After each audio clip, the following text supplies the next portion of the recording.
अस्सलाम वालेकुम स्टूडेंट्स, उम्मीद है आप सब खैरियत से होंगे जी। तो इस वीडियो में हम नाइन्थ क्लास की मैथ का यूनिट नंबर 4 स्टार्ट करेंगे और उसकी एक्सरसाइज नंबर 4.1 है आपके सामने और उसका क्वेश्चन नंबर 1 जो है वो हम सोल्व करने जा रहे हैं। क्वेश्चन है identify whether the following algebraic expressions are polynomials, yes और नो। उसके बाद उर्दू मीडियम में है, शिनाख्त करेंगे दर्ज झैल अलजबरी जुमले कसीर रकमी हैं या नहीं। तो सबसे पहले तो हमें अलजब्रिक का पता होना चाहिए कि अलजबरा क्या है। उसके बाद अलजब्रिक एक्सप्रेशंस, एक्सप्रेशंस क्या होता है और यानी कि पूरा अलजब्रिक एक्सप्रेशन जो है इसका क्या मतलब है। और उसके बाद जो है पोलिनोमियल्स, पोलिनोमियल्स क्या होता है। ठीक हो गया।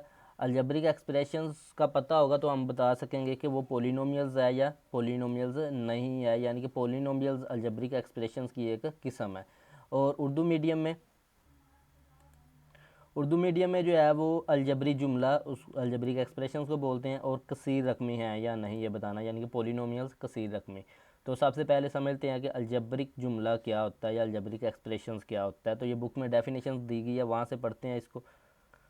तो ये आपकी बुक में है डेफिनेशन अलजबरिक एक्सप्रेशंस की। Algebra is a generalization of arithmetic, recall that, ये यहाँ से शुरू हो रही है, when operation of addition and subtraction are applied to algebraic term.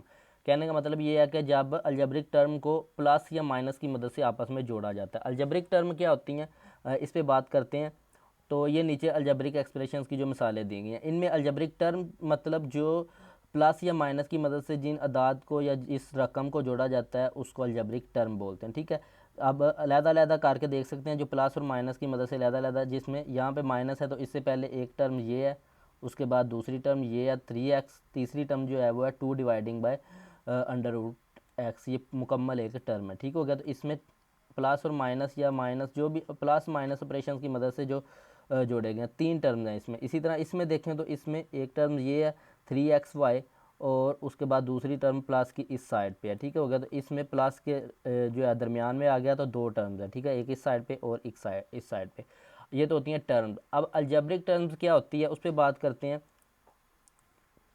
जब किसी टर्म में वेरिएबल का यूज़ किया गया हो, वेरिएबल क्या, इंग्लिश के अल्फ़ाबेट्स जो होते हैं वेरिएबल के तौर पे इस्तेमाल किए जाते हैं। इनमें एक्स वाई जी वगैरह जो हैं वो ज़्यादातर इस्तेमाल होते हैं और इसके अलावा भी इस्तेमाल हो सकते हैं। ज़्यादातर एक्स वाई जी ही इस्तेमाल होते हैं, P Q R A B C या कोई भी इस्तेमाल हो सकते हैं।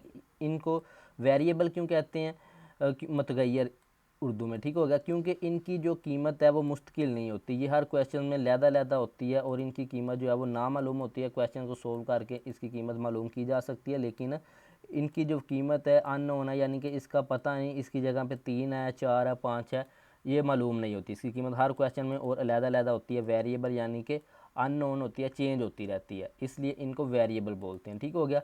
और उसके अलावा जिस टर्म के साथ वेरिएबल इस्तेमाल हुआ तो उसको अलजबरिक टर्म बोलते हैं। ठीक है। तो उसके बाद ये जो नंबर होते हैं इनको कांस्टेंट नंबर बोलते हैं, क्योंकि इनकी कीमत जो है वो कांस्टेंट रहती है हमेशा। अगर 5 है तो इसकी कीमत जो है हमेशा 5 ही रहेगी हर जगह पे हर क्वेश्चन में। ठीक हो गया। तो जो अलजबरिक टर्म के साथ कांस्टेंट लिखे होते हैं इनको कोफिशिएंट बोलते हैं। ये इस अलजबरिक अलजबरा यानी कि ये इस वेरिएबल के साथ सॉरी लिखे होते हैं तो वेरिएबल का ये कोफिशिएंट होता है। ठीक हो गया। इधर ये कोफिशिएंट है जिसका कोफिशिएंट कोई नहीं होगा, इसका मतलब उसके साथ 1 लिखा हुआ है। ये बताते हैं असल में इसकी मिकदार बताते हैं, तादाद बताते हैं। तो यहाँ पे 3x का मतलब 3 बार x या 3x है। ठीक हो गया। और उसके पावर है तो पावर जितनी पावर का आपको पता है बताती है कितनी बार मल्टीप्लाई किया गया। पावर को एक्सपोनेंट भी बोलते हैं। तो अब एक्सपोनेंट भी इसमें एक अहम किरदार अदा करती है पोलिनोमियल्स में। तो पोलिनोमियल्स को आगे डिस्कस करते हैं। तो आपको पता चल गया होगा कि अलजेब्रिक एक्सप्रेशंस क्या होते हैं, जब दो या दो से ज़्यादा टर्म्स को प्लस या माइनस की मदद से आपस में जोड़ा जाता है तो वो एक एक्सप्रेशन बन जाता है। ठीक हो गया। तो अलजेब्रिक टर्म में यानी कि वेरिएबल का यूज़ भी किया गया होता है। तो जब कोई भी किसी भी एक्सप्रेशन में कोई अलजेब्रिक टर्म यूज़ हुई है, इसमें दो अलजेब्रिक टर्म्स यूज़ हुई हैं, एक ये इसमें भी वेरिएबल है इसमें भी वेरिएबल है, और ये एक जो है वो अलजेब्रिक नहीं है, ये एक सिंपल टर्म है। तो जब किसी एक्सप्रेशन में कोई अलजेब्रिक टर्म्स यूज़ हुई हो तो उसको अलजेब्रिक एक्सप्रेशंस बोलते हैं। ठीक हो गया। तो ये तो होगी अलजेब्रिक एक्सप्रेशन। अब पोलिनोमियल्स क्या होते हैं, तो नीचे ये पोलिनोमियल्स की डेफिनेशन दी गई है। A polynomial in the variable X is an algebraic expression of the form P X, यानी कि पोलिनोमियल्स क्या होते हैं, इनको सिंपल जो है मैं आपको बता देता हूँ इनकी आइडेंटिफिकेशन यानी कि इनकी शनाख्त बता देता हूँ पोलिनोमियल्स क्या होते हैं। थोड़ा सा यहाँ से इसको पढ़ लेते हैं। ये लिखे हुए हैं चंद पोलिनोमियल्स। यहाँ पे ए एन एक्स की पावर एन लिखी हुई है, ठीक हो गया। तो इसको आगे जो है डिटेल इसकी बताई गई है, वहाँ से पढ़ते हैं। तो ये मैंने एक अपने तौर पे पोलिनोमियल्स की डेफिनेशन लिखी है, तो यानी कि इजी वर्ड्स में, a polynomials is an algebraic expression in which all variable has whole number as their exponent. यानी कि अलजेब्रिक एक्सप्रेशन का तो आपको पता चल गया। तो इसमें जितने भी वेरिएबल यूज़ होंगे उनकी पावर जो है यानी कि उनकी एक्सपोनेंट जो है वो एक पॉजिटिव होल नंबर होनी चाहिए। तो होल नंबर का आपको पता है, होल नंबर का जो सेट है वो इज़ इक्वल टू होता है 0 1 2 3 4। तो इस तरह से सारा जो काउंटिंग है पॉजिटिव वो होल नंबर का सेट होती है, ठीक हो गया।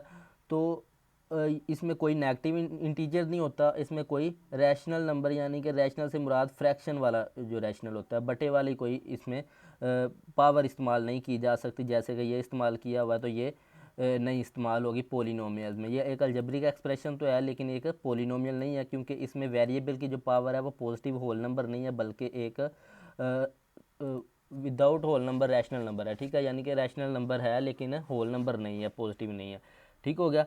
तो इस तरह से ये जो पोलिनोमियल्स में आपने ये देखना है कि जितने वेरिएबल यूज़ हुए हैं उनकी पावर जो है वो होल नंबर है या नहीं है। अगर किसी वेरिएबल की पावर होल नंबर नहीं है तो इसका मतलब वो पूरा एक्सप्रेशन जो है वो अलजेब्रिक एक्सप्रेशन नहीं है। जिस तरह से ये एक्स है, एक्स के ऊपर अंडर रूट का साइन है, रेडिकल साइन, तो रेडिकल साइन को अगर ख़त्म करें तो इसकी पावर बन जाती है एक्स की पावर जो है वो 1 डिवाइडिंग बाय 2 हो जाएगी। तो इसका मतलब ये भी, इसकी पावर भी पॉजिटिव होल नंबर नहीं है, तो इसका मतलब ये एक्सप्रेशन पोलिनोमियल नहीं है।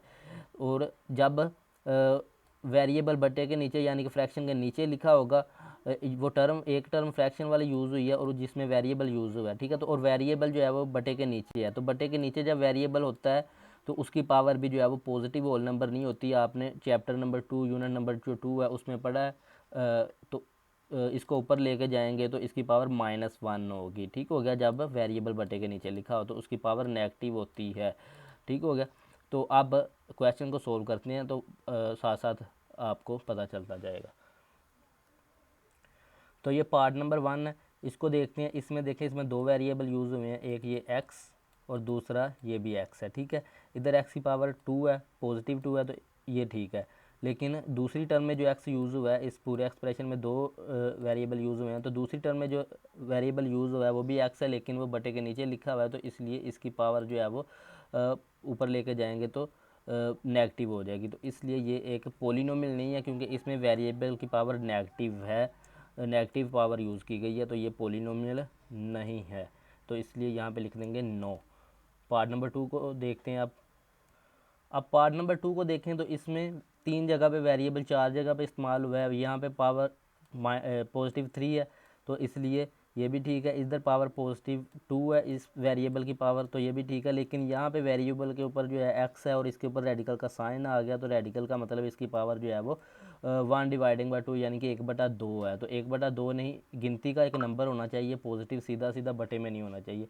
तो इसलिए ये भी जो है वो पोलिनोमियल नहीं है। अलजेब्रिक एक्सप्रेशन तो है लेकिन पोलिनोमियल नहीं है। तो उन्होंने पूछा बताना पोलिनोमियल है या नहीं, तो ये नहीं है। अब पार्ट नंबर 3 को देखें तो इसमें भी वेरिएबल यूज़ हुआ है एक्स, इसकी पावर जो है वो पॉजिटिव है, ठीक है। इधर एक जो पावर वेरिएबल यूज़ हुआ है एक्स, इसके ऊपर एक्सपोनेंट नहीं लिखी हुई, तो इसका मतलब जिसकी एक्सपोनेंट नहीं होती उसकी एक्सपोनेंट जो है वो 1 होती है, तो इसकी पावर 1 है, ठीक है। दो ही वेरिएबल यूज़ हुए हैं तो वेरिएबल की ही आपने पावर देखनी है। वेरिएबल दोनों की पॉजिटिव है तो ये √2 लिखा हुआ है, ये वेरिएबल नहीं है, ठीक है, तो ये कांस्टेंट है। तो वेरिएबल की पावर इसमें दोनों की पॉजिटिव है तो इसलिए ये एक पोलिनोमियल है, तो इसको हम कह सकते हैं यस ये पोलिनोमियल है। तो ये पार्ट नंबर 4 है, इसमें एक वेरिएबल ये एक्स है, इसकी पावर जो है वो पॉजिटिव है, ये बटे के ऊपर है। बटे के ऊपर हो तो पावर पॉजिटिव होती है, लेकिन अगर फ्रैक्शन में बटे के नीचे ये 2x आ गया तो इसलिए बटे के नीचे है वेरिएबल, तो इसकी पावर नेगेटिव है। तो ये भी एक पोलिनोमियल फिर नहीं है क्योंकि इसमें एक वेरिएबल ऐसा यूज़ हुआ है जिसकी पावर जो है वो पॉजिटिव नहीं है, तो ये पोलिनोमियल नहीं है। तो ये आपका क्वेश्चन नंबर 1 इस तरह से कंप्लीट हो गया। अब क्वेश्चन नंबर 2 आपके लिए इजी है। नेक्स्ट क्वेश्चन इजी है अगर आपको अलजेब्रिक एक्सप्रेशंस और पोलिनोमियल की पहचान हो गई है, तो बाकी क्वेश्चन जो है वो अब आप के लिए इजी हो जाएंगे। तो नेक्स्ट वीडियो में क्वेश्चन नंबर 2 सोल्व करेंगे। तो इससे पहले आपने इस क्वेश्चन को और इसके रिलेटेड जो है एग्जाम्पल उनको सोल्व करना है। नेक्स्ट वीडियो में नेक्स्ट क्वेश्चन सोल्व करते हैं। तब तक के लिए अपना ख्याल रखिए, चैनल को सब्सक्राइब कर दें। अल्लाह हाफ़िज़।